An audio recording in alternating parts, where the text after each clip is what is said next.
Tapi tunggu dulu, mungkin ada yang belum tahu Ki Ageng Ganjur ini apa, sekelompok apa sebenarnya? Iya Mas, jadi Ki Ageng Ganjur ini malah yang banyak diketahui orang-orang luar negeri Mas. Karena kita memang Lebih banyak keluar. Itu jadi, ngapain ini dan waktu didirikan tujuannya apa ya, ini? Jadi ini ceritanya tahun 1990, bulan Desember. Itu saya ziarah dengan Gus Dur, saya diajak Gus Dur ziarah. Stop sampai di sini, aku jelasin ke penonton. Karena penonton sekarang ini penonton anak-anak muda. Oh iya. Nah, Mas Al Sastro ini adalah orang dekat dan kepercayaan Gus Dur. Nah, itu aja yang aku pengen. Lanjut. Terima kasih. Lanjut. Jadi diajak ziarah, saya tanya, ini makamnya siapa Gus? Wah, ini orang terkenal tuh, waliullah ini. Ini namanya Mbah Durrahman, Syekh Abdurrahman. Tapi beliau dikenal dengan nama Mbah Ganjur. Karena selain wali, beliau ini adalah musisi, pemain gamelan dan penemu gong genjur. Maka beliau dikenal Mbah Ganjur. Nah, terus kemudian bulan Februari 1991, Gus Dur ziarah lagi, terus kemudian bilang, Trok, bikin grup musik namakan Ki Ageng Ganjur. Kita itbak mengikuti jejaknya Mbah Ganjur untuk berdakwah, berdialog antar agama, antar iman. Soalnya nak dialog lewat mulut nanti malah padu, malah berdebat itu. Konflik. Tapi nak dialognya lewat musik ini gagasan Gus Dur ya? Iya Mas. Oke, jadi ini sebenarnya untuk berdakwah, untuk berdialog, lintas iman. Gitu. 91 Gus Dur bilang seperti ini dan nyuruh mendirikan grup musik. Saya kan harus mencari komunitas apa ya. Akhirnya 96 baru saya dirikan bulan siapa Agustus. Ini? Anggotanya siapa-siapa aja? Pada awalnya ya anak-anak aktivis. Nah, waktu itu kan kita lagi seneng-senengnya demo turun ke jalan gitu tuh Mas. Anak aktivis terus sama mahasiswa IAIN Jogja gitu. Itu sekarang jadi UIN itu. Terus teman-teman dari ISI Jogja gitu ya. Alumni pesantren saya kumpulin 96 berdiri. Nah pada saat itu setelah berdiri ya kita keliling Mas memang.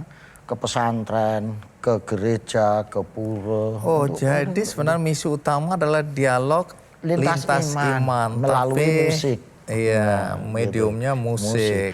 Waktu itu Gus Dur bilang Mas, engkau kowe iso keliling dunia dengan musik ini loh Trono. Kamu nanti bisa keliling dunia dengan musik ini. Aku ketawa waktu itu Mas. Gak percaya lah.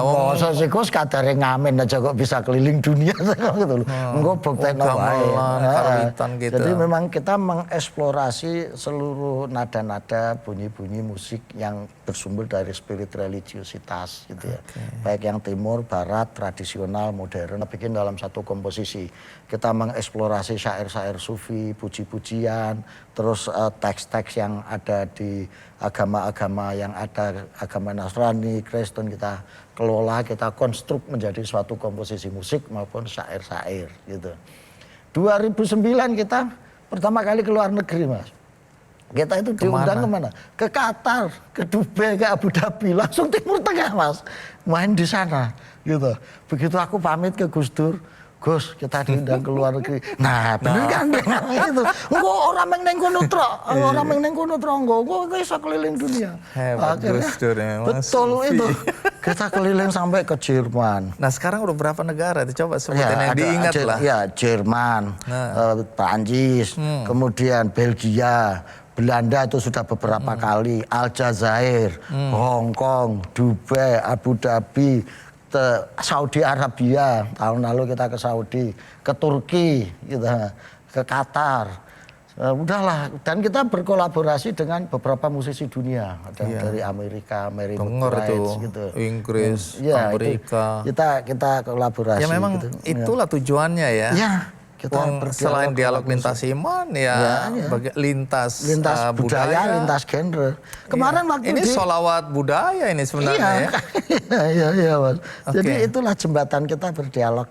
Karena kalau musik itu kan yang disentuh hatinya langsung Mas, perasaannya gitu.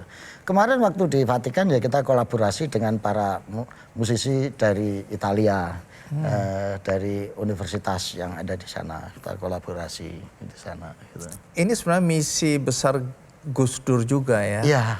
Ya. Jadi ini di jalur yang lain, di jalur yaitu yang terutama lain di melalui musik seni dan ya. budaya. gitu. Seni budaya, musik ya, seni musik juga Ya, gitu. terutama musik. Ya. Nah, kalau bicara ini kan menarik ya. Ya. Tapi omong-omong, ini berkaitan dengan cerita toleransi beragama karena ini tema kita. Ada yang ribut-ribut nggak soal bagaimana Ki Ageng Ganjuri ini tampil di Basilika di Vatikan? Ya ada Mas, yang namanya orang salah paham kan, apalagi kalau dikasih paham yang salah kan. Ini kayak Sri Mulatan.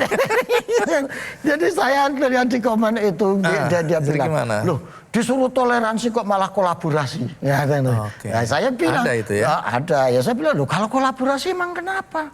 Wong Nabi dulu juga kolaborasi kok gitu. Ketika Nabi bikin piagam Madinah, itu kan beliau berkolaborasi dengan orang Yahudi Madinah, dengan orang Nasrani Madinah untuk bersama-sama mempertahankan wilayah dan menyebarkan kebaikan bareng-bareng. Kolaborasi. Oke, gitu. jadi secara agama, syariat apa semua nggak ada masalah ya. Teman-teman juga merasakan hal yang sama. Iya, kalau ada yang menyatakan seperti itu mungkin ya perlu ngaji lagi lah, kira-kira seperti itu. Nah, dan tugas kita untuk memahamkan yang seperti ini, gitu. Justru ini yang menjadi topik dialog itu tadi antar imam untuk menjelaskan juga kepada teman-teman yang seiman. Dan kita juga nggak usah khawatir bahwa kita sholawat di gereja atau kita menyampaikan identitas kita di gereja nanti terus Tuhan pangling pada iman kita gitu. Saya pikir kok nggak perlu juga. Kita ada yang hidup di dunia, meskipun mawar itu tumbuh di belantara melati, kita juga bisa membedakan mawar dan melati kok.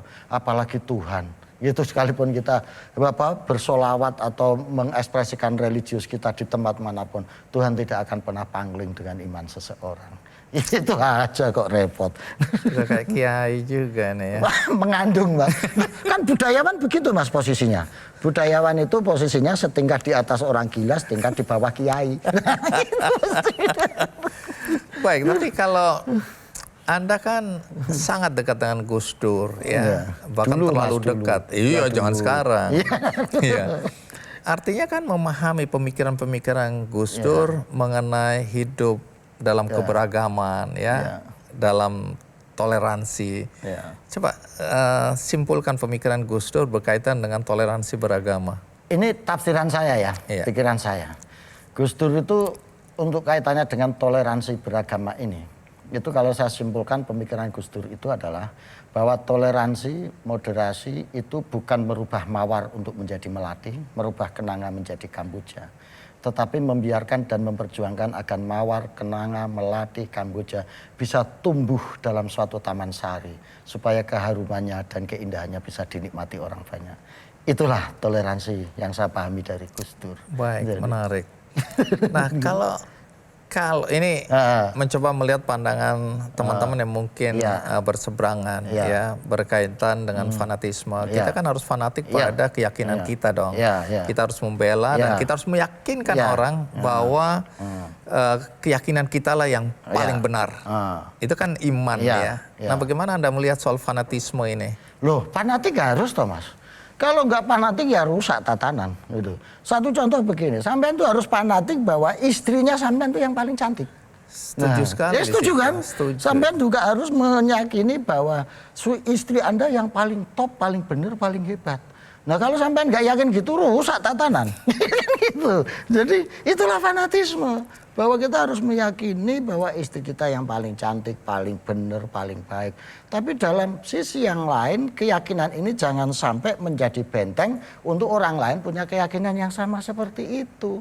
Jangan gara-gara sampean merasa istrinya paling cantik ya, kemudian ketika saya bilang, aduh istriku yang paling cantik, terus sampean ngomong, cantik apa hidungnya pesek gitu kok cantik. Nah itu nggak boleh. Nah itulah posisi antara fanatisme dengan toleransi gitu loh. Jadi kita harus meyakini itu. Pada istri aja kita harus fanatik, apalagi pada agama. Jadi kita tuh pada agama itu harus kayak sama pasangan, harus dipeluk.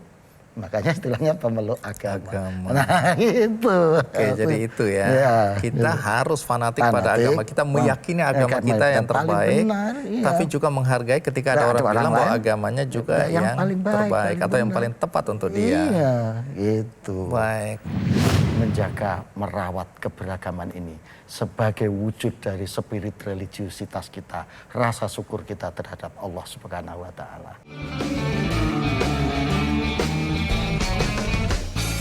Jelajahi cara baru mendapatkan informasi. Download Metro TV Extend sekarang.